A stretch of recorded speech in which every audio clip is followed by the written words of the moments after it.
الحمدللہ وکفا والصلاۃ والسلام علی عبادہ الذین اصطفیٰ فاعوذ باللہ من شرور انفسنا ومن سیئات اعمالنا من یہد اللہ فلا مضل له ومن یضلل فلا ہادی له واشهد ان لا الہ الا اللہ وحدہ لا شریک له واشهد ان محمدا عبدہ ورسولہ اما بعد فان خیر الحدیث کتاب اللہ وخیر الہدی ہدی محمد صلی اللہ علیہ وسلم وشر الامور محدثاتها وكل محدثة بدعة وكل بدعة ضلالة وكل ضلالة في النار. اعوذ باللہ السمیع العلیم من الشیطان الرجیم من حمزہ ونفخہ ونفثہ. بسم اللہ الرحمن الرحیم.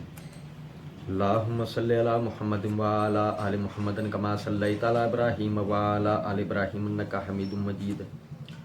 اللہم بارک علی محمد وعلی آل محمد کما بارکت علی ابراہیم وعلی آل ابراہیم انک حمید مجید. رب اشرح لی صدری ویسر لی امری واحلل عقدۃ من لسانی یفقہوا قولی رب زدنی علما. مسئلہ number 157 part 1 100 questions on Sunni and Shia issues with engineer محمد علی مرزا.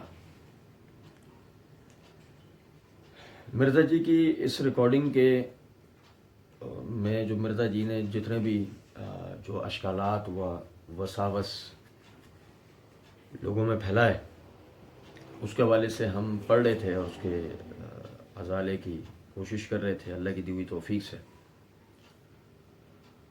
اسی کے اندر جو ہے وہ علی الحسن نقوی صاحب جو مرزا جی کے سامنے بیٹھے ہوئے ان سے سوالات کر رہے ہیں تو انہوں نے پہلے تو اعتراض کیا کہ ابو بکر عمر عثمان نام جو ہے وہ ائمہ اہل بیت سے کے ناموں کے ساتھ منسوب ہیں.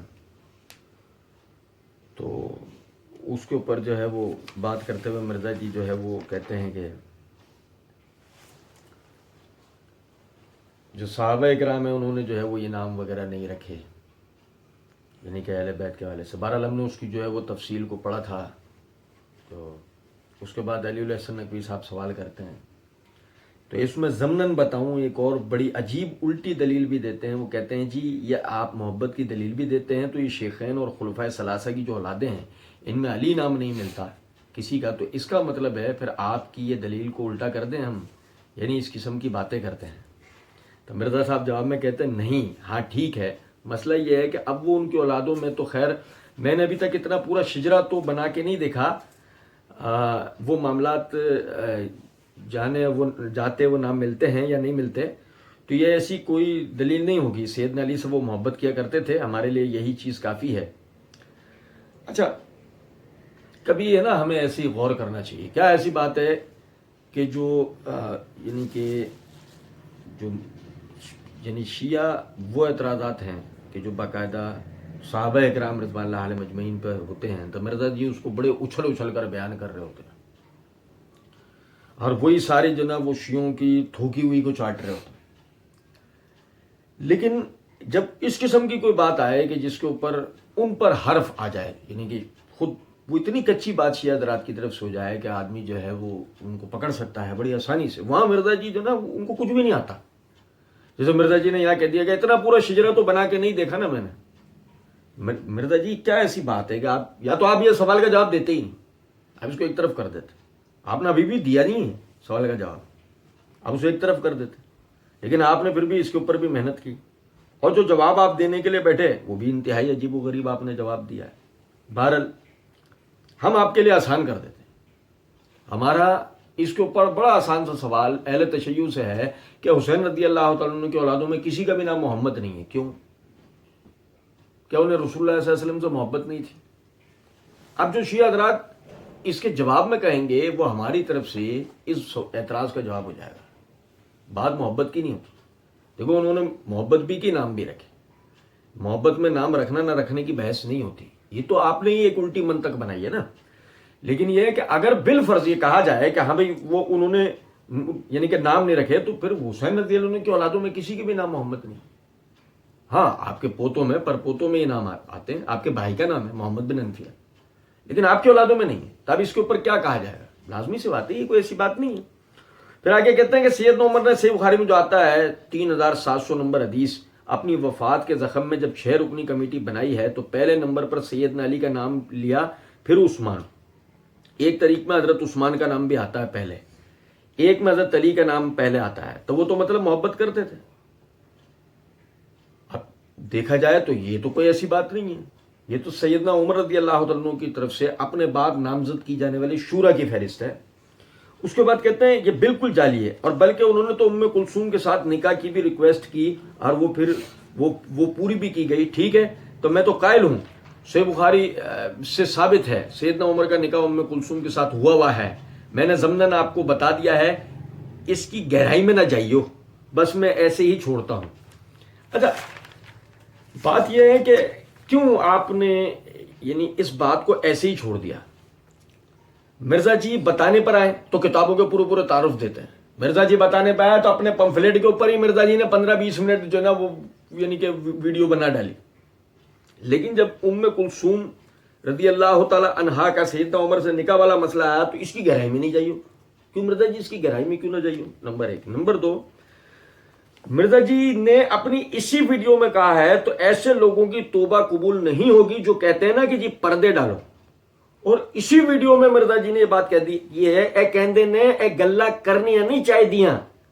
اسی ویڈیو میں مرزا جی نے کہا ویسے تو یہ انکمپیٹنٹ ہیں, یہ جواب دے ہی نہیں سکتے, اسی لیے کہتے ہیں کہ باتیں کرنا ہی نہیں چاہیے. تب مرزا جی یہی تو آپ نے کیا. آپ نے جو علماء کے نام پر یہ جو ڈائلاگز بولے ہیں, ایک اللہ نہیں کرنا چاہیے دیاں, یہی آپ کہہ رہے ہو اس کی گہرائی میں نہ جائیو, بس میں ایسے ہی چھوڑتا ہوں. بھائی کیوں چھوڑ لو بتاؤ, آپ نے تو ٹھیکہ لیا ہے نا تاریخ کو بیان کرنے کا, وہ بھی وہ کہ جو آپ کی من پسند ہے. اس کے بعد علی الحسن نے سوال کیا کہ حضرت ابو بکر صدیق رضی اللہ تعالیٰ عنہ اور حضرت عمر رضی اللہ تعالیٰ عنہ کے ادوار میں حضرت علی رضی اللہ تعالیٰ عنہ کا رول ایکٹیو کوئی نظر آتا ہے؟ آپ لوگوں کو یاد ہوگا, ہم نے پچھلے دنوں ہی اس حوالے سے پڑھا ہے کہ سیدنا علی بن ابی طالب رضی اللہ تعالیٰ عنہ نے ابو بکر صدیق رضی اللہ عنہ کے پہلے دن بیعت کی ہے, اور اس کے بعد کی بھی تفصیلات میں نے آپ بھائیوں کے سامنے رکھی تھی. اس کے بعد مرزا جی اس کا جواب دیتے ہوئے کہتے ہیں جی بالکل ایکٹیو نظر آتا ہے, سیدنا علی نظر آتے ہیں ایکٹیو, یعنی شروع میں 6 مہینے اختلاف کیا تھا نا, اس کے بعد یہ رول ایکٹیو آپ دیکھیں. اب کوئی پوچھے کہ جی جب وہ سوال کرنے والے نے آپ سے سوال کیا کہ کیا رول ایکٹیو نظر آتا ہے, تو اس نے کہا کہ اختلاف کیا نہیں. میں مرزا جی وسوسہ لازمی دیں گے, ٹھیک ہے, بلکہ مرزا جی کے جواب میں ہی بات ہے, بلکہ ایک اہل تشیع کے بہت بڑے عالم تھے, اور وہ بلکہ خلفائے ثلاثہ کی عزت کرتے ہیں, حضرت علی کو فضیلت دیتے ہیں. وہ تفضیلی شیعہ ہیں جیسے زیدیہ ہیں آپ کے یہ شام کے اندر, تو وہ اہل سنت کے تقریباً قریبی ہیں, خلفائے ثلاثہ کو مانتے ہیں, سیدہ عائشہ کا احترام کرتے ہیں, اور اصحاب پر لعنت کے قائل نہیں ہیں. نعوذ باللہ وہ صحیح شیعہ ہیں, شیعہ نے علی میں سے ہیں, رافضی نہیں ہیں. اچھا, اب کبھی دیکھیں مرزا جی بریلوی, دیوبندی, اہل حدیث علماء کا جو ذکر آئے گا نا, وہ مرزا جی نام لیتے ہیں, کبھی آپ غور کیجئے گا. لیکن اہل تشیع کے فلاں عالم سے میری بات ہوئی, فلاں نام نہیں لیتے مرزا جی. اس میں بھی کوئی کمال تو ہوگا نا بھائی, اس میں بھی کوئی تو بات ہونی ہے نا اس کے اندر. اچھا پھر وہ کہتے ہیں کہ وہ تفضیلی شیعہ ہیں جیسے زیدیہ ہیں آپ کے یہ شام کے اندر. اب شام کے اندر یعنی تفضیلی یا تو شیعوں کا زیدی گروہ, یا تو مرزا جی یہ کہہ رہے ہیں کہ جو زیدی گروہ ہے شام کے اندر, یا مرزا جی شاید یہ کہہ رہے ہیں وہ عالم ہیں شام کے اندر, کیونکہ ہمیں پاکستان میں تو ایسا کوئی عالم آج تک دکھا نہیں ہے جو یہ ان محاسن کا حامل ہو. یعنی کہ حسن نمبر 1 کہ جی وہ خلفائے ثلاثہ کو مانتے ہیں, حسن نمبر 2 وہ سیدہ عائشہ کا احترام کرتے ہیں, حسن نمبر 3 وہ اصحاب پر لعنت کے قائل نہیں ہیں. وہ خود مرزا جی کا پکڑ وہ صحیح شیعہ ہیں. پاکستان میں اس آدمی ہمیں کبھی دکھا ہے تو وہ شیعہ بھی ہو اور اس کے یہ محاسن ہو. تو یا تو مرزا صاحب یہ کہہ رہے ہیں کہ جیسے زیدیہ گروہ ہے جو شام میں ہے, یا مرزا جی یہ کہنا چاہ رہے ہیں کہ وہ عالم بھی شام میں, شاید ہو سکتا ہے ہم سے غلطی ہوئی. اور اگر ایسا ہی ہے کہ وہ عالم بھی شام میں ہے تو میری اس بات کو نوٹ کر لیجئے گا کہ انڈیا والے 2 بھائی, فیصل بھائی, وسیم بھائی, فیصل بھائی, وہ انڈیا سے ان کو سپورٹ کر رہے ہیں, اور شام سے علماء کی انہیں کال آ رہی ہے. تو آپ یہ دیکھیں کہ مرزا جی کا جو نا مطلب کہاں سے جو نا تار مرزا جی کے ملے ہوئے ہیں. آپ ذرا غور کیجئے گا اس بات. اس کے بعد کہتے ہیں کہ وہ شیعہ علی میں سے رافضی نہیں ہے. اچھا دیکھیں ذرا بات کو, مرزا جی نے اسی ویڈیو میں کہا ہے اب رافضی جو ہیں وہ اہل تشیع میں گھسے ہوئے ہیں, اور معاذ اللہ اور اس وقت تو اکثریت کی یہی حالت ہو چکی ہے. نہیں سمجھے؟ یعنی ایک طرف مرزا جی یہ تو کہہ رہے ہیں نا کہ وہ شیعہ علی میں سے ہیں, رافضی نہیں ہے. ٹھیک ہے, اسی ویڈیو میں مرزا جی کہہ چکے ہیں اب رافضی جو ہے وہ اہل تشیع میں گھسے ہوئے ہیں, اور معاذ اللہ اس وقت تو اکثریت کی یہی حالت ہو چکی ہے کہ وہ کیا ہے, رافضی ہی ہے. وہ یعنی کہ ان کو ہم صحیح شیعہ نہیں کہہ سکتے, نمبر ایک. نمبر دو, مرزا جی کہتے ہیں وہ شیعہ علی میں سے. شیعہ علی میں سے ہیں, یہ کون سی مرزا جی نہیں لائے؟ آپ سمجھے ذرا بات, یہ کیا ہے شیعہ علی؟ مطلب مرزا جی تو اپنی اس ویڈیو کی ابتدا کے اندر ہی کہہ چکے ہیں کہ جس تفرقہ بازی کا اللہ نے منع کیا تھا, امت میں دڑاڑ ہوئی, امت دو گروہوں میں تقسیم ہوئی, اہل سنت و اہل تشیع. مرزا جی نے تو اسی کو میوب قرار دیا تھا اپنی ویڈیو کے شروع میں. اب مرزا جی کہہ رہے ہیں وہ صحیح شیعہ ہیں, وہ شیعہ علی میں سے. ارے بھائی یہ تو کسی بھی طرح صحیح نہیں ہے نا امت میں دڑاڑ, اور اب آپ کہہ رہے ہو کہ وہ صحیح شیعہ. مرزا جی بھول جاتے ہیں وہ صحیح شیعہ علی میں سے, اور مرزا جی آپ اہل سنت ہیں, آپ صحیح شیعہ نہیں ہیں. اگر آپ اہل سنت ہو کر علی کے چاہنے والے ہیں تو وہ شیعہ ہوتے ہوئے صحیح کیسے ہو سکتا ہے جب تک اہل سنت نہ ہو؟ ایک سوچنے کی بات ہے نا. یا تو آپ مرزا جی مانے نا اندر کی اپنی اگلیں, میں بھی صحیح شیعہ ہوں. ٹھیک ہے, اس کے بعد کہتے ہیں وہ ان سے میری بات ہوئی ایک لیکچر میں, انہوں نے کہہ دیا کہ حضرت عمر جو ہیں وہ اگر دیکھیں نا جی, ان کی نیت اگر ہوتی نا حضرت علی کو بنانے کی تو حضرت علی کا اکیلے کا نام لیتے. انہوں نے 6 رکنی کمیٹی بنائی, اس لیے بنائی کہ جی وہ مطلب معاملے کو الجھانا چاہتے تھے. تو اب دیکھیں نعوذ باللہ من ذالک, تو میں نے ان کو بعد میں پکڑ لیا, اب میں نام نہیں لیتا. آپ کو پتا ہے نا جی کہ کل جن کا فون آیا تھا انہی کی بات کر رہا ہوں میں. مسلسل مرزا جی سے نا پیچھے سے لوگ رابطے میں, مرزا جی کو پیچھے سے کال آتی ہیں, مسلسل مرزا جی رابطے میں رہتے ہیں, اور مرزا جی ان کا نام نہیں لیتے. پتہ نہیں کیوں, کیسی کیا بات ہے کہ مرزا جی ان کا نام کیوں نہیں لیتے؟ زبیر علی زئی کا نام لیتے ہیں, ناصر الدین البانی کا نام لیتے ہیں, مشہدی صاحب کا نام لیتے ہیں, بریلوی دیوبندی اہل حدیث علماء کا نام لے لے کے ان کی بے عزتیاں کرتے ہیں, لیکن تعریف کے پہلو میں بھی شیعہ کا نام نہیں لیتے. عجیب و غریب بات. کہتے ہیں اچھا جی میں نے ان کو جناب تقریر کے بعد محرم میں پکڑ لیا جی. جب مرزا جی کہتے ہیں پہلے انہوں نے تقریر کی, پھر وہ محرم بھی آ گیا, پھر یہ بھی آ گیا. مرزا جی کہہ رہے ہیں کہ یہ میری کوئی بناوٹی بات نہیں ہے, پلانٹڈ نہیں ہے. آپ کو یاد ہوگا ہم نے شروع میں پڑھا اس کو. میں نے کہا یہ آپ کی بات بالکل باطل ہے. میں نے کہا مجھے بتائیں ہماری اہل سنت کی تاریخ میں ملتا ہے؟ ہماری اہل سنت کی تاریخ میں سنو ذرا بات کو, ہماری اہل سنت کی, یہ بڑا مزیدار مرزا جی رول پلے کرتے ہیں نا جب کہتے ہیں ہمارے اہل سنت ہے. سنو ذرا بات کو. کبھی مرزا جی کی کیفیت یہ ہوتی ہے کہ مرزا جی کہتے ہیں میں اہل حدیث فرقے کو نہیں مانتا نہ اہل سنت فرقے کو. اسی ویڈیو میں مرزا جی نے کہا ہے. اچھا مزے کی بات, اسی یعنی کہ مطلب ویڈیو کے اندر مرزا جی نے یہ بات بھی کہہ رکھی ہے کہ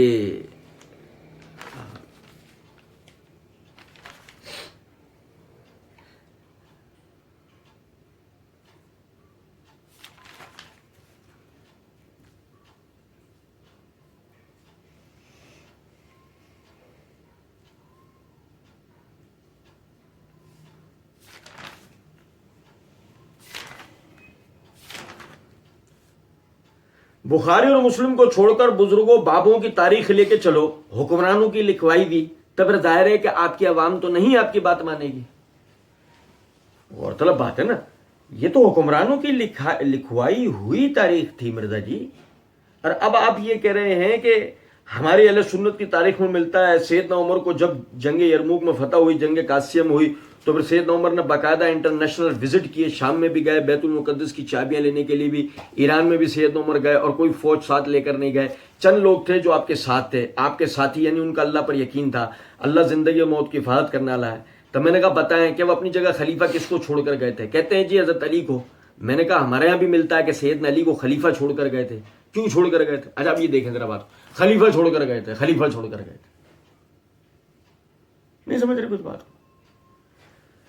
اچھا اگر مثال کے طور پہ مرزا جی کی جگہ کوئی باقی اہل سنت میں سے کوئی طالب علم بھی ہوتا نا, تو وہ جب عالم یہ بات کر رہا تھا تو مرزا جی مطلب وہ طالب علم اہل سنت کا اگر ایک طالب علم بھی ہوتا تو وہ اس عالم کو پکڑ کر پہلی بات یہ کہتا کہ اگر مثال کے طور پر فرض کر لیتے ہیں تھوڑی دیر کے لیے کہ عمر رضی اللہ تعالیٰ عنہ یعنی کہ نامزد کر کے نہیں گئے، تو عمر رضی اللہ عنہ اس لیے تو نامزد کر کے نہیں گئے کہ آپ ہی تو کہتے ہو کہ نامزد کرنے والا معاملہ ملوکیت کا ہوتا ہے، اور آپ تو اس کے خلاف ہے نا. آپ تو کہتے ہیں نا شورا کے ذریعے ہونا چاہیے، تو جب شورا کے ذریعے ہونا چاہیے تو نامزد کرنے والی تو بات ویسے بھی نہیں بنتی تھی، الجھانے والا معاملہ بنتا ہی نہیں ہے. لیکن مسئلہ سارا یہ ہے کہ مرزا جی نے کرنا کیا ہے، مرزا جی نے شیعہ کے اعتراض کا نام لے کے ہمارے اہل سنت کی کتابوں میں عمر نے جس کو خلیفہ بنایا وہ علی تھا، یہ وسوسہ دینا ہے. کچھ آپ میرا بات کو سمجھے ہیں کہ نقطہ کیا ہے میرا. اچھا اس کے بعد کہتے ہیں کہ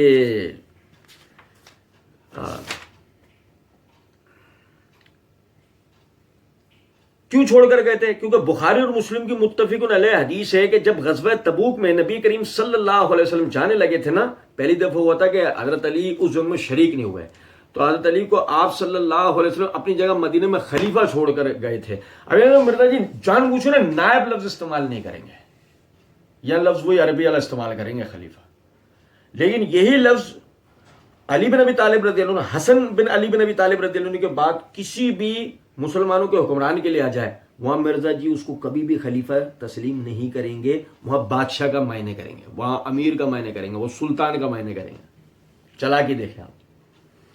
ابھی کہتے ہیں کہ حضرت علی کو آپ صلی اللہ علیہ وسلم اپنی جگہ مدینہ میں خلیفہ چھوڑ کر گئے تھے، ٹھیک ہے. اور پھر اس موقع پہ آپ نے فرمایا تھا، بخاری اور مسلم کی متفق علیہ حدیث ہے، اور بخاری نے حضرت علی کے فضائل پہ پہلی حدیث ہی یہ لی ہے، اور مسلم نبی کے اے علی، حضرت علی رو پڑے کہ مجھے بھی ساتھ لے کے جاؤ. انہوں نے کہا اے علی تو اس بات پر خوش نہیں کہ تیری میرے ساتھ وہی نسبت ہے جو ہارون کی موسیٰ کے ساتھ، مگر میرے بعد کوئی نبی نہیں. یعنی موسیٰ بھی جب کوہ طور پر گئے تھے تو حضرت ہارون کو چھوڑ کر گئے تھے، تو میں تجھے بھی چھوڑ کے جا رہا ہوں، تو اس کو اب راضی اپنی طرف جا. بہرحال ابھی دیکھیں ذرا غور کیجیے گا، یہ میرے ہاتھ میں صحیح بخاری ہے، مرزا جی کا دیا ہوا حوالہ، ٹھیک ہے.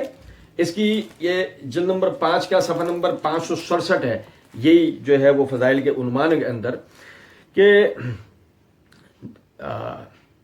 نبی صلی اللہ علیہ وسلم غزوہ تبوک کے لیے تشریف لے گئے تو علی رضی اللہ عنہ کو مدینے میں اپنا نائب بنایا. تو علی رضی اللہ عنہ نے عرض کیا آپ مجھے عورتوں اور بچوں میں چھوڑے جا رہے ہیں. سنو ذرا بات کو، مرزا جی کے الفاظ، حضرت علی رو پڑے کہ مجھے بھی ساتھ لے کے جاؤ. یہ کہاں ہے روایت میں؟ روایت میں مائکروسکوپ لگا کر بھی دیکھ لیا جائے تو یہ الفاظ موجود نہیں ہیں. الفاظ یہ ہیں کہ نبی صلی اللہ علیہ وسلم جب تشریف لے گئے تو سیدنا علی کو مدینے میں اپنا نائب بنایا. علی رضی اللہ عنہ نے عرض کیا آپ مجھے بچوں اور عورتوں میں چھوڑے جا رہے ہیں. تو آپ صلی اللہ علیہ وسلم نے فرمایا تم اس پر خوش نہیں ہو کہ میرے لیے تم ایسے ہو جیسے موسیٰ کے لیے ہارون تھے، لیکن فرق یہ ہے کہ میرے بعد کوئی نبی نہیں ہوگا. روایت مکمل، مرزا جی کا دیا ہوا حوالہ، اس میں کہیں یہ الفاظ نہیں ہے حضرت علی رو پڑے کہ مجھے بھی ساتھ لے کے جاؤ. یہ مرزا جی کی اپنی گھڑنت ہے.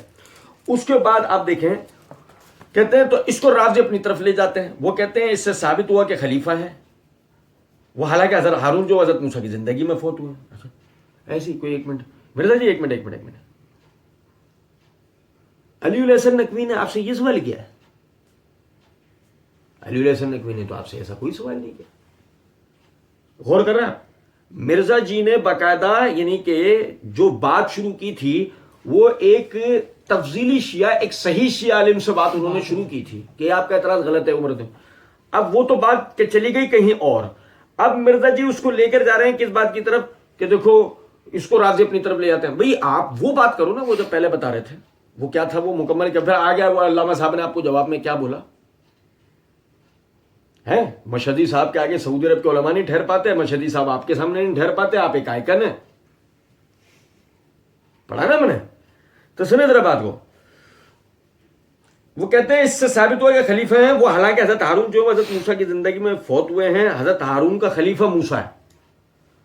ابھی مرزا جی روانی میں شاید غلط بول گئے ہیں کہ حضرت ہارون کا خلیفہ موسیٰ ہے. حضرت موسیٰ کے خلیفہ ہارون نہیں بنے بلکہ جوشوا بنے، یوشع بن نون اور دوسرے ناس. اچھا یہ دیکھیں بات کو ذرا، یہ میرے ہاتھ میں قرآن پاک سورہ آراف کی آیت نمبر 142. وَوَعَدْنَا مُوسَىٰ 30 لَيْلَةً وَأَتْمَمْنَاهَا بِعَشْرٍ فَتَمَّ مِيقَاتُ رَبِّهِ 40 لَيْلَةً. اور ہم نے موسیٰ سے 30 راتوں کا وعدہ کیا اور 10 راتیں مزید اس کو مکمل کیا. سو اس کے پروردگار کی طرف سے جب وہ سلسلہ مکمل ہوا وقال موسیٰ لأخیہ ہارون اخلفونی فی قومی واصلی ولا تتبع سبیل المفسدین. موسیٰ علیہ السلام نے اپنے بھائی ہارون علیہ السلام سے کہا اخلفنی، اب ہم معنی نہ کریں تب مرزا جی والے انداز میں، میرے بعد تو خلیفہ ہے، میرے بعد تو خلیفہ ہے، فی قومی، قوم میں، وصلح، ان کی اصلاح کرنا. اب معنی یہاں کیا ہوں گے؟ میرے پیچھے تو انتظام سنبھالے گا، میرے پیچھے تو قوم کا انتظام سنبھالے گا، ان کی اصلاح کرا. ولا تتبع سبیل المفسدین، کہ تو فساد کرنے والوں کے راستے کی پیروی نہیں کرے گا. اچھا مرزا جی نے کہا نا کہ حضرت ہارون کا خلیفہ موسیٰ ہے، نہیں، موسیٰ علیہ السلام کے خلیفہ ہارون ہے. قرآن کے الفاظ، یہ تو یہ مرزا جی نے روانی میں غلطی کر دی، قرآن کے بھی خلاف مرزا جی نے بولا.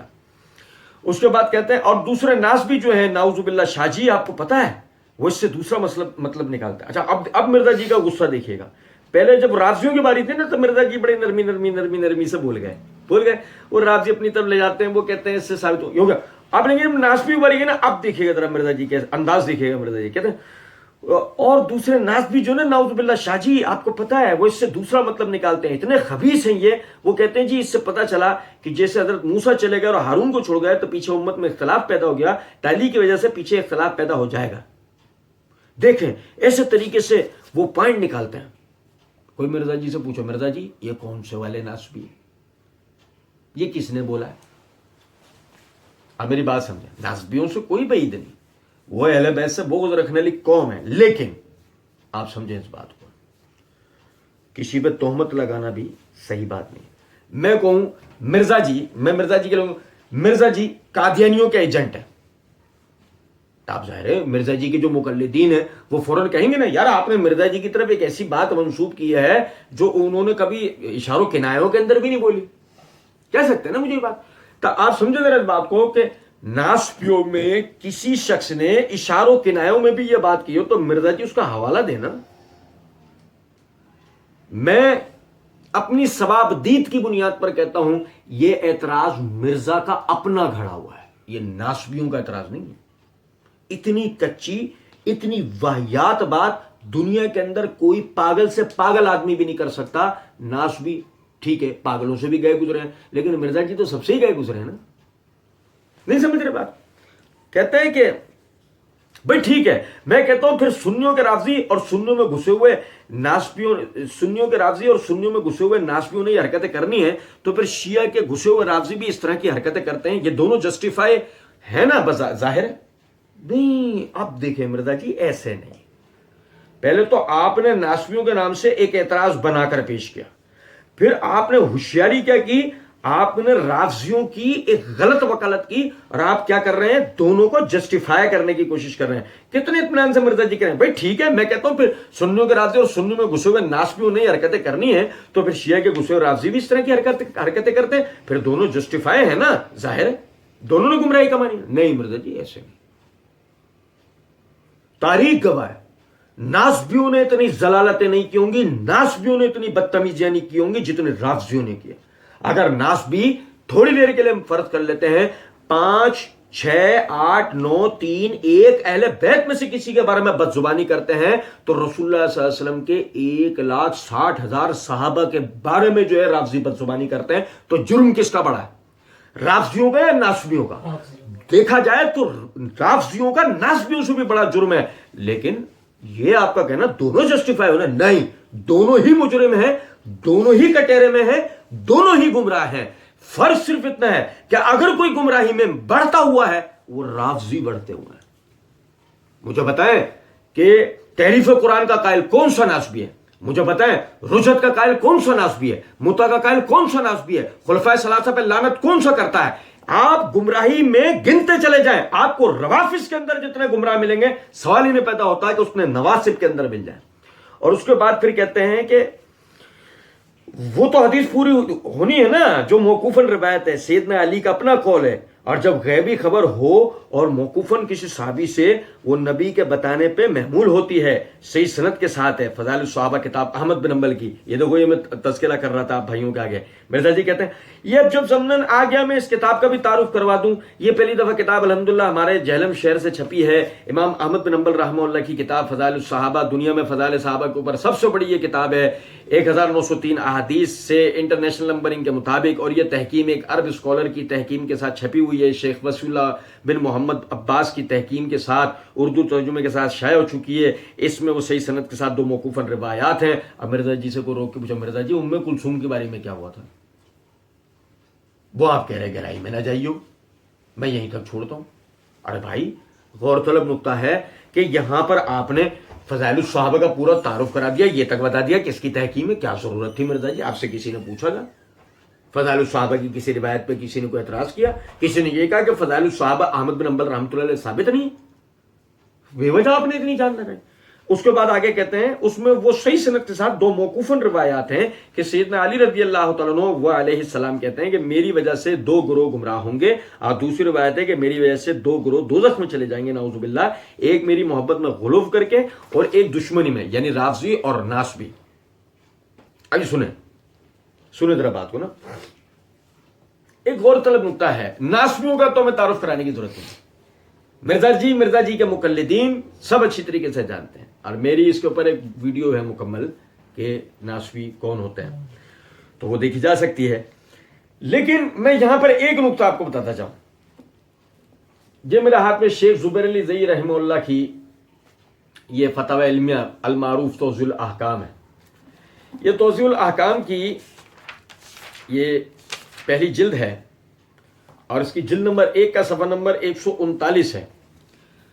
اس کے اوپر شیخ زبیر علی زئی رحمہ اللہ القاموس الوحید صفحہ 648 کا حوالہ دے کے لکھتے ہیں رافضی اس شخص کو کہتے ہیں جو صحابہ کرام رضی اللہ عنہم کی مذمت اور کردار کشی کو جائز سمجھتا ہے.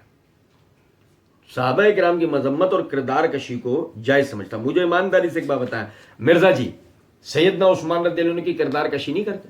مرزا جی سیدنا معاویہ رضی اللہ عنہ کی کردار کشی نہیں کرتے؟ مرزا جی مغیرہ بن شعبہ کی کردار کشی نہیں کرتے؟ مرزا جی دیگر صحابہ کی کردار کشی نہیں کرتے؟ سنو ذرا بات کو. مرزا جی آپ کے معتمد، آپ کے پسندیدہ شیخ زبیر کی بتائی ہوئی تعریف کے مصداق آپ رافضی ہیں، اور جو سیدنا علی رضی اللہ عنہ کی روایت خود آپ نے کہا کہ میری وجہ سے 2 گروہ جہنم کے اندر جائیں گے، خود آپ نے کہا کہ ان میں ایک رافضی ہے دوسرا ناسبی ہے. تب مرزا جی تیاری پکڑ لیں. اس کے بعد وہ آگے کہتے ہیں اب رافضی جو ہیں وہ اہل تشیع میں گھسے ہوئے ہیں، اور معاذ اللہ، اور اس وقت تو اکثریت کی یہی حالت ہو چکی ہے. مرزا جی بس یاد رکھیں اس بات کو کہ اکثریت اہل تشیع رافضی ہو چکی ہے مرزا جی کے بقول. اور آگے کہتے ہیں اور ناسبی جو ہیں وہ اہل سنت میں گھسے ہوئے ہیں، اور ان میں بھی زیادہ تر اہل حدیث اور دیوبند کے اندر ہیں. اب کچھ دانے جو ہیں وہ بریلویوں کے اندر بھی آنا شروع ہوئے. دانے مرزا جی مثال کے دیتے دانے، کچھ دانے ان میں بھی آ گئے.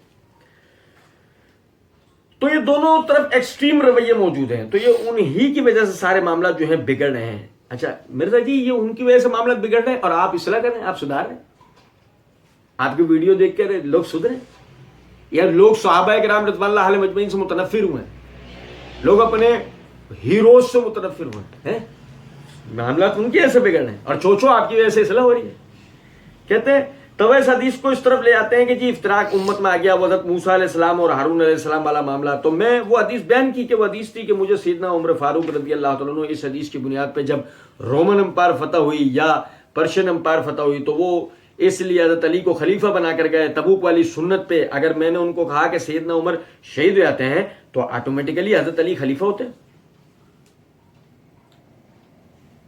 دیکھو جی یہ پھینکی گئی ہیں رسیاں، دکھائے کیا جائیں گے؟ سنو ذرا بات کو. تو وہ اس لیے کہ حضرت علی کو خلیفہ بنا کر گئے تبوک والی سنت پہ. اگر میں نے ان کو کہا کہ حضرت عمر شہید ہو جاتے ہیں تو آٹومیٹیکلی حضرت علی خلیفہ ہوتے ہیں، تو بدنیتی کہاں سے تھی؟ مرزا جی سے کوئی پوچھو، مرزا جی اچھا یہ ٹھیک ہے بالکل ایسی نا. تو مرزا جی پھر تبوک والی سنت کے مطابق نبی صلی اللہ علیہ وسلم کے انتقال کے فوراً بعد خلیفہ کس کو ہونا چاہیے تھا؟ سیدنا علی کو. اب مرزا جی کہیں نہیں سیدنا ابو بکر کو، تو ہم کہیں گے پھر یہ آٹومیٹیکلی حضرت عمر کے بعد وہ کیسے خلیفہ بنیں گے؟ اور اگر کہ ہاں سیدنا علی ہونے چاہیے تھا تو مرزا جی آپ کے رافضی ہونے کا ثبوت آ گیا. آپ ابو بکر رضی اللہ عنہ کو نہیں مان رہے نا کہ نبی صلی اللہ علیہ وسلم کے بعد خلافت ان کا حق ہے. پھر اس کے بعد دیکھیں مرزا جی کہتے ہیں کہ جی یہ بدنیتی نہیں تھی میرے بھائیوں، سیدنا عمر کی اطاعت تھی. بخاری مسلم کے متفقون علیہ حدیث ہے، جب آپ کو زخم لگا 1 ہفتے تک آپ زندہ رہے، لوگوں نے کہا آپ اپنا خلیفہ نامزد کریں، تو انہوں نے کہا اگر میں اپنا خلیفہ نامزد کرتا ہوں تو میں اس شخص کی سنت پر عمل کرتا ہوں جو مجھ سے بہتر ہے، یعنی ابو بکر صدیق رضی اللہ عنہ علیہ السلام، اور اگر میں کسی کو نامزد نہیں کرتا تو میں اس شخص کی سنت پر عمل کرتا ہوں جو ان سب سے بہتر ہیں میرے سمیت، یعنی رسول اللہ صلی اللہ علیہ وسلم. عبداللہ بن عمر کہتے ہیں، بخاری مسلم کے الفاظ ہیں، جب میں یہ حدیث سن رہا تھا نا حضرت عمر سے، تو میں نے اپنی بہن حفصہ رضی اللہ عنہ سے کہا کہ بہنا مجھے لگتا ہے کہ حضرت عمر جو ہے نا کسی کو اپنا خلیفہ نامزد نہیں کریں گے، کیونکہ وہ نبی کریم صلی اللہ علیہ وسلم سے جو عقیدت رکھتے ہیں نا، جو انہوں نے ذکر کیا نا کہ ایک ابو بکر کی سنت اور ایک نبی کی سنت ہے، تو وہ نبی کی سنت کو ہی اڈاپٹ کریں گے. یہ ہے اصل میں وجہ کہ انہوں نے چونکہ نبی صلی اللہ علیہ وسلم نے اپنا خلیفہ کسی کو نامزد نہیں کیا، تو حضرت عمر نے بھی اپنا خلیفہ کسی کو نامزد نہیں کیا. Point to be noted. یہ مرزا جی نے اس طرح کا اسٹائل اختیار کیا. اچھا دیکھیے گا آپ ذرا، مرزا جی نے حضرت عبداللہ بن عمر رضی اللہ عنہ کی جو، یعنی کہ حضرت عبداللہ بن عمر رضی اللہ عنہ کا جو فہم اس حدیث سے تھا، مرزا جی نے وہ تو بیان کر دیا. خود عمر رضی اللہ تعالیٰ عنہ کی اسی روایت میں جب مرزا جی اشارہ کر رہے ہیں، جو عمر رضی اللہ تعالیٰ عنہ نے کہا، مرزا جی اسے پی گئے، اس کو ذکر بھی نہیں کیا. اور مرزا جی ویسے تو یہ بات کر چکے ہیں کہ تفسیر قرآن لیکچر نمبر 312 سورہ حدید کی تفسیر کے اندر مرزا جی نے کہا ہے ہمارے اہل سنت میں بریلوی، دیوبندی، اہل حدیث تینوں کے علماء اور بزرگ 2 نمبر ہی کرتے ہوئے آدھی حدیث بیان کرتے ہیں. مرزا جی آدھی حدیث بیان کرنا تو 2 نمبر ہی ہے، وہی 2 نمبر ہی آپ نے کی. یہ دیکھیے، یہ میرے ہاتھ میں صحیح بخاری ہے، یہ صحیح بخاری جلد نمبر 8 کا صفحہ نمبر 464 ہے. یہ امام بخاری رحمۃ اللہ نے باب کہیں گے باب الاستخلاف، اس کے تحت امام بخاری رحمۃ اللہ علیہ یہ حدیث لے کر آئے، حدیث نمبر 7218 کہ عبداللہ بن عمر رضی اللہ عنہ نے بیان کیا کہ عمر رضی اللہ تعالیٰ عنہ نے جب آپ زخمی ہوئے تو ان سے کہا گیا کہ آپ اپنا خلیفہ کسی کو کیوں نہیں منتخب کر دیتے. آپ نے فرمایا اگر کسی کو خلیفہ منتخب کرتا ہوں، اس شخص نے، یعنی تو اس کی مثال ہے کہ اس شخص نے اپنا خلیفہ منتخب کیا تھا جو مجھ سے بہتر تھے، یعنی ابو بکر رضی اللہ تعالیٰ عنہ. اگر میں اسے مسلمانوں کی رائے پر چھوڑتا ہوں تو اس بزرگ نے چھوڑ دیا تھا جو مجھ سے بہتر تھے، یعنی رسول کریم صلی اللہ علیہ وسلم. پھر لوگوں نے آپ کی تعریف کی، پھر انہوں نے کہا کہ کوئی تو دل سے میری تعریف کرتا ہے، کوئی ڈر کر. اب میں تو یہی غنیمت سمجھتا ہوں کہ خلافت کی ذمہ داریوں میں اللہ کے ہاں برابر برابر ہی چھوٹ جاؤں، نہ مجھے کچھ ثواب ملے اور نہ کوئی عذاب. میں نے خلافت کا بوجھ اپنی زندگی بھر اٹھایا، اب مرنے پر میں اس بار کو نہیں اٹھاؤں گا. یہ تھا عمر رضی اللہ تعالیٰ عنہ کا موقف، جس کو مرزا جی پی گئے. مرزا جی خلافت کی ذمہ داری میں اپنے گھر سے صرف اللہ کے ہاں خود، یعنی کہ عمر رضی اللہ تعالیٰ عنہ جواب دے ہونا چاہتے تھے. وہ نہیں چاہتے تھے کہ میرے بعد میرے گھر کا کوئی فرد میں کسی کو نامزد کروں، میرے بعد وہ اگر کوئی معاملہ کرتا ہے تو اس کا بھی ذمہ داری مجھ پر آئے، اس کو لے کر بھی میں اللہ کے ہاں جواب دوں. یہ تھی ان کی طرف سے بات. مرزا جی نے اس کا بالکل بھی ذکر نہیں کیا. اور اس کے بعد مزید آپ دیکھیں، یہ میرے ہاتھ میں تاریخ تبری ہے، یہ تاریخ تبری 3 کا صفحہ نمبر 273 ہے. باقاعدہ اس کے اندر الفاظ ہیں کہ ایک شخص نے کہا میں آپ کے سامنے عبداللہ بن عمر رضی اللہ عنہ کا نام پیش کرتا ہوں. آپ نے فرمایا اللہ تمہیں برباد کرے. اس کے بعد آپ نے کہا ہمارے خاندان کا تمہارے ان کاموں سے اب کوئی تعلق نہیں رہے گا. میں نے خود اپنے لیے منصب پسند نہیں کیا جو میں اپنے خاندان کے کسی فرد کے لیے اس کی تمنا کروں. اگر یہ خلافت اچھی ہے تو ہم نے اس کی خیر و برکت کو حاصل کر لیا ہے، اور اگر یہ بری ہے تو عمر کے خاندان کے لیے یہی کافی ہے کہ اس کے ایک فرد سے اس کا محاسبہ ہو اور صرف اس سے امت محمدی کے کاموں کا جواب طلب کیا جائے. یہ عمر رضی اللہ تعالیٰ عنہ کی بات، جو عمر رضی اللہ تعالیٰ عنہ نے اپنی جگہ کسی کو نامزد نہیں کیا. اور اس کے بعد یہ جو آگے مرزا جی نے عبداللہ بن عمر رضی اللہ عنہ کے حوالے سے جو بات کی ہے کہ عمر رضی اللہ عنہ نے، یعنی عبداللہ بن عمر رضی اللہ عنہ کہتے ہیں مجھے اس دن پتہ لگ گیا کہ نامزد نہیں کریں گے، 6 رکنی کمیٹی بنائے، علی کو پہلے نمبر پہ رکھا. ابھی سنیں ذرا بات کو. یہ میرے ہاتھ میں مسند احمد ہے. سیدنا عبداللہ بن عمر رضی اللہ عنہ کو بھی کوئی حرص نہیں تھی. یہ مسند احمد ہے، اس کی جلد نمبر 1 کا صفحہ نمبر 277 حدیث نمبر 475 ہے. یزید بن مواہب وہ کہتے ہیں کہ حضرت عثمان غنی رضی اللہ تعالیٰ نے حضرت عبداللہ بن عمر رضی اللہ عنہ کو قاضی بننے کی پیشکش کی تو انہوں نے فرمایا کہ میں 2 آدمیوں کے درمیان فیصلہ کروں گا اور نہ ہی امامت کروں گا. کیا آپ نے نبی علیہ السلام کو یہ فرماتے ہوئے نہیں سنا جو اللہ کی پناہ میں آ جائے وہ مکمل طور پر محفوظ ہو جاتا ہے؟ فرمایا کیوں نہیں؟ اس پر حضرت عبداللہ بن عمر رضی اللہ عنہ نے فرمایا میں اللہ کی پناہ میں آتا ہوں کہ آپ مجھے کوئی عہدہ دیں. چنانچہ سیدنا عثمان رضی اللہ عنہ نے چھوڑ دیا اور فرمایا کہ اس کے بارے میں کسی سے ذکر مت کیجیے گا. اب آپ یہ دیکھیں کہ عبداللہ بن عمر رضی اللہ عنہ خود بھی آپ یعنی کہ خلافت یا عہدے کے کسی بھی منصب کا آپ حرص رکھتے ہی نہیں تھے. تو آپ کے حوالے سے اس طرح کی کوئی بات کرنا کہ جی بہنا وہ فلاں اور وہ یہ صرف قوم کو وسوسہ دینے والی بات ہے, اپنے بزرگوں سے متنفر کرنے والی بات ہے اور کوئی بات نہیں. اس کے بعد آگے کہتے ہیں کہ 6 رکنی کمیٹی بنائی, علی کو پہلے نمبر پہ رکھا, عثمان کو, عبد الرحمن بن عوف کو, طلحہ, زبیر, ابو عبیدہ بن جراح اور سعد بن ابی وقاص. ابو عبیدہ بن جراح تو موجود نہیں تھے, فوت ہو چکے تھے, حالانکہ مرزا جی پیچھے بول کر آ چکے ہیں. ایک تاریخ میں حضرت عثمان کا نام پہلے آتا ہے مگر یہاں مرزا جی نے اس کو پی لیا, صرف یہ کہہ دیا کہ حضرت علی کا نام سب سے پہلے لیا. اب سمجھنے کی ایک بات ہے کہ حضرت علی کا نام پہلے لیا, کہ کوئی سننے والا اس کو یہ وسوسہ ہے کہ حضرت علی کا نام پہلے لیا تھا تو عثمان رضی اللہ عنہ کیسے بن گیا. اس کے بعد دیکھیں کہتے ہیں کہ اور پھر کہا کہ عبداللہ بن عمر کو بھی مشورے کے لیے شامل کر لینا لیکن اس کو خلیفہ نہ چننا, یعنی وہ ملوکیت والا معاملہ نہ ہو. ٹھیک ہے, یہ بھی میں نے عرض کیا, یہ ملوکیت والی بحث ہی نہیں تھی. عمر رضی اللہ عنہ نے سیدھی اس بات کہہ دی کہ میں بس یہ چاہتا ہوں کہ میرے گھرانے میں سے اگر یہ حکومتی ذمہ داریوں کے حوالے سے اگر کسی سے محاسبہ ہو, سوال ہو, تو وہ اس سے مجھ سے ہو, میرے گھر کے کسی اور فرد سے نہ ہو. صرف یہ بات تھی, یہاں کوئی ملوکیت والا معاملہ نہیں تھا. جب مرزا جی نے اس کے اندر بات نکالی ہے, کہتے ہیں تو ظاہر ہے نبی صلی اللہ علیہ وسلم کوئی بادشاہ تو نہیں تھے نا, آپ اللہ کے پیغمبر تھے. اگر بادشاہ ہوتے تو حضرت علی کو خلیفہ بنا کے جاتے. آپ یہ کام نہیں کر سکتے تھے, کبھی بھی نہیں کر سکتے تھے. میں نے مسئلہ 55B میں بتایا ہے, اور یہ دیکھیں یہ ملوکیت کس سپورٹ میں نا قرآن سے لے کر آتے ہیں. اچھا جی, آپ کوئی پوچھیں مرزا جی کیا علی الحسن نقوی نے آپ سے ملوکیت کے اوپر کوئی سوال کیا ہے؟ کیا علی الحسن نقوی نے کچھ پوچھا تھا کہ آپ ملوکیت کے اوپر بھی کچھ روشنی ڈالتے جائیں؟ نہیں. مرزا جی نے پھر دیکھو مرزا جی نے ملوکیت کا مسئلہ اس میں سے نکال لیا. کہتے ہیں اور دیکھیں یہ ملوکیت کس سپورٹ میں نا قرآن سے لے کر آتے ہیں کہ داؤد کو اللہ نے بادشاہ بنایا, سلیمان کو بادشاہ بنایا. او بھائی انہوں نے سعودیہ والا بادشاہ نہیں سی بنایا, بنو امیہ والا نہیں سی بادشاہ بنایا, بنو عباس نہیں سا بادشاہ بنایا.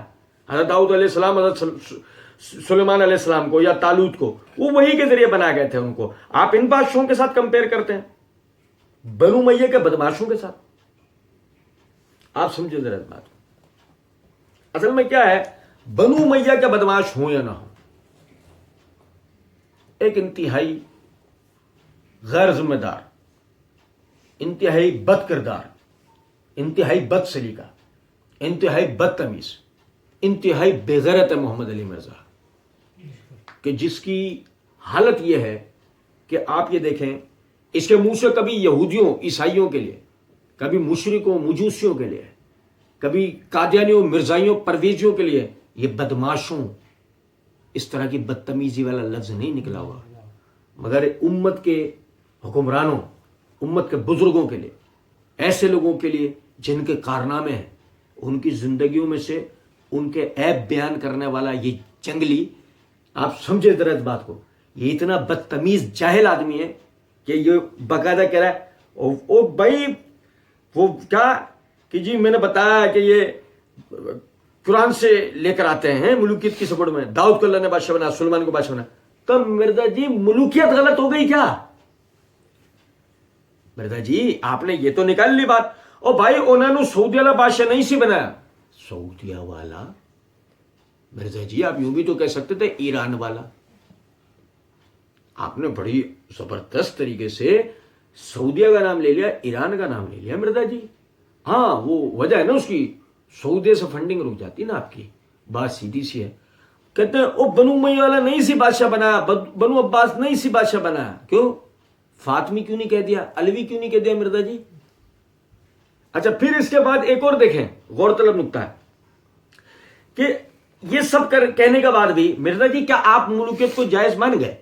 کیونکہ آپ نے کہا نا وہ قرآن سے لے کر آتے ہیں, تو کیا آپ نے مان لیا؟ نہیں مرزا جی بات تو وہی ہے نا, آپ ہوشیاری سے صرف اتنی بات کر کے, جیسے آپ آگے مروان کا ذکر کریں گے اور آپ نکل لیں گے, آپ نے وہ تو آپ نے جو ذکر چھڑا نا ملوکیت والا، اس کے جائز یا ناجائز ہونے کو آپ نے تسلیم کیا ہے نہیں کیا، آپ نے وہ ذکر نہیں کیا، بس وسوسہ دیا اور نکل لیا. یہ میرے ہاتھ میں معجم الکبیر ہے. مرزا جی اور مرزا جی کے مقلدین کے اوپر یہ ہمارا 15واں سوال. یہ میرے ہاتھ میں معجم الکبیر ہے. معجم الکبیر کی جلد نمبر 5 کا، یہ معجم الکبیر امام طبرانی کی، اس کی جلد نمبر 5 کا صفحہ 274 275. حدیث نمبر ہے 10,975. ابن عباس رضی اللہ عنہ فرماتے ہیں کہ نبی صلی اللہ علیہ وسلم نے فرمایا اول حاذ الامر نبوت و رحمت، سب سے پہلا زمانہ نبوت اور رحمت کا ہوگا. سب سے پہلا زمانہ نبوت اور ثم یکون خلافت و رحمت، پھر اس کے بعد خلافت اور رحمت ہوگی. پھر اس کے بعد خلافت اور رحمت ہوگی. مرزا جی سے کوئی پوچھا مرزا جی وہ حدیث سفینہ کے بقول 12 خلفاء ہوں گے نا، اور خلافت اور رحمت تو انہیں ہو جائے گی، اس کے علاوہ تو ملوکیت ہے. مرزا جی اور مرزا جی علیہ سارے کہیں گے ہاں، ہم کہیں گے 150 لائکس. ٹھیک ہے. اب اگر مثال کے طور پہ خلافت و رحمت ان 12 کے اندر محصور ہو گئی، یہی 12 ہیں، تو اس کے بعد دیکھو حدیث کے الفاظ کیا ہے، ثم یکون ملک و رحمت، پھر اس کے بعد ملوکیت ہوگی اور وہ رحمت ہوگی. پھر اس کے بعد وہ ملوکیت ہوگی اور رحمت ہوگی.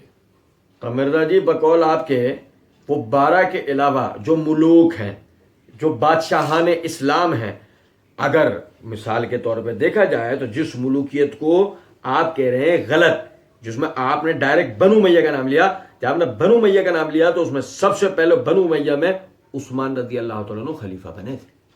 آپ انہیں خلیفہ راشد ماننے کا ڈھونگ کرتے ہیں، لیکن چلے ہم آپ کے ڈھونگ کو تھوڑی دیر کے لیے تسلیم کر لیتے ہیں. اس کے بعد حسن رضی اللہ عنہ کے بعد دوسرے اموی جو خلیفہ تھے وہ معاویہ رضی اللہ تعالیٰ عنہ تھے، جن کو آپ خلیفہ تسلیم نہیں کرتے، آپ انہیں ملک تسلیم کرتے ہیں. تو جب آپ انہیں ملک تسلیم کرتے ہیں تو یہیں سے مرزا جی سوال ہے، آپ ان کے خلاف کھڑے جاتے ہیں کہ بنو امیہ کے بدماش.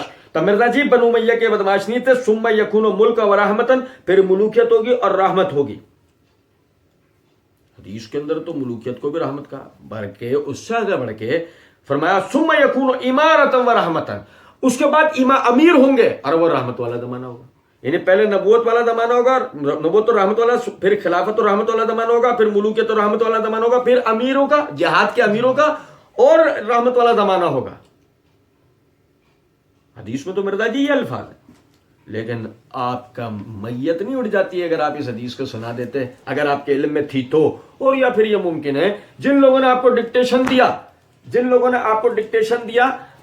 انہوں نے آپ کو اس کا علم بھی نہیں ہونے دیا اور آپ کو بے عزت کروا دیا. ہاں ایک چیز رہ گئی تھی، اور وہ یہ ممکن ہے کہ کسی بھائی کے ذہن میں یہ خیال ہے کہ اس روایت کو ابن شہاب زہری رحمۃ اللہ علیہ نے فطر بن خلیفہ کے حوالے سے بیان کیا. سند کے اندر بظاہر یہ معجم الکبیر کے اس نسخے میں یہ سند کے اندر ابن شہاب ان فطر بن خلیفہ کے الفاظ، تو شاید کسی کے ذہن کے اندر خیال ہے کہ ابن شہاب مدلس ہیں تو روایت سیغہ ان ہونے کی وجہ سے ضعیف ہے. تو میں اس کو ذرا یہ بتا دوں، یہ یہاں ابن شہاب پرنٹنگ مسٹیک ہے، کیونکہ اس کی دلیل یہ ہے کہ یہ ہمارے ہاتھ میں معجم الکبیر ہی ہے امام طبرانی والی. اس کی جلد نمبر 6 کا صفحہ نمبر 243 ہے، حدیث نمبر 13,384 ہے، سند یہی ہے. موسیٰ بن آین روایت کرتے ہیں حدثنا ابو شہاب الحنات، جیسے کہ اس میں روایت ہے، یعنی اس میں الفاظ ہے موسیٰ بن آین ان ابن شہاب ان فطر بن خلیفہ ان مجاہد ان ابن عباس. اسی طریقے سے یہ الفاظ ہیں کہ حدثنا موسیٰ بن آین حدثنا ابو شہاب الحنات ان فطر ان مجاہد ان ابن عمر. تو وہ یعنی کہ ابن شہاب نہیں، ابو شہاب الحنات ہے، اور یہ مدلس نہیں ہے. ٹھیک ہے، لہذا یہ مسئلہ نہیں رہتا. مزید اس کی مزید تسلی کے لیے آپ کے سامنے ایک اور حوالہ عرض کر دیتا ہوں. یہ تہذیب الکمال ہے میرے ہاتھ میں، یہ تہذیب الکمال کی جلد نمبر 10 کا صفحہ نمبر 149 ہے. موسیٰ بن آین الجزری کے حالات لکھتے ہوئے امام ابو الحجاج جمال الدین یوسف بن عبد الرحمن رحمہ اللہ فرماتے ہیں صفحہ نمبر 149-150 کے اوپر کہ موسیٰ بن آین الجزری، اس کے اساتذہ میں انہوں نے ابن شہاب زہری رحمۃ اللہ علیہ کا ذکر نہیں کیا، بلکہ ابو شہاب الحنات کا ذکر کیا ہے. اور یعنی اس جو روایت کے اندر ان سے بیان کرتے ہیں ابو خیثمہ، تو ابو خیثمہ کا یہاں پر ذکر کیا. ابو خیثمہ ان کے شاگردوں میں ابو خیثمہ مصعب بن سعید المسیسی،